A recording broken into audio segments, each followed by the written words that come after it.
Maxi sequestro di marijuana, ben 88 kg. È il bilancio dell'ultima operazione condotta dai Carabinieri di Verona nell'ambito dell'azione di contrasto al traffico di stupefacenti nel nord-est.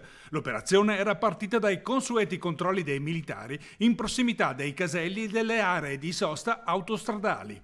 Qui è stata notata una macchina di grossa cilindrata con a bordo 2 persone che cercavano dei contatti con alcuni camionisti parcheggiati appunto in queste aree di sosta.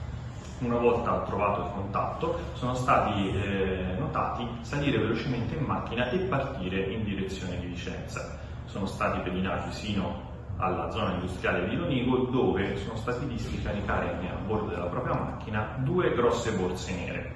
A questo punto è scattato il controllo e all'interno delle borse sono stati rinvenuti ben 12 kg di marijuana, tutta impacchettata in buste di cellophane sottovuoto.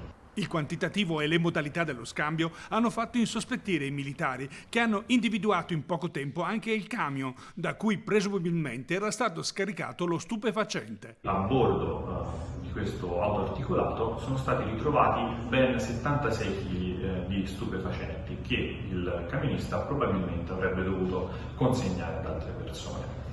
L'ingente quantitativo di droga ha permesso l'arresto delle 3 persone, tutte di origine serba e sui 40 anni, che sono stati tradotti presso il carcere di Vicenza.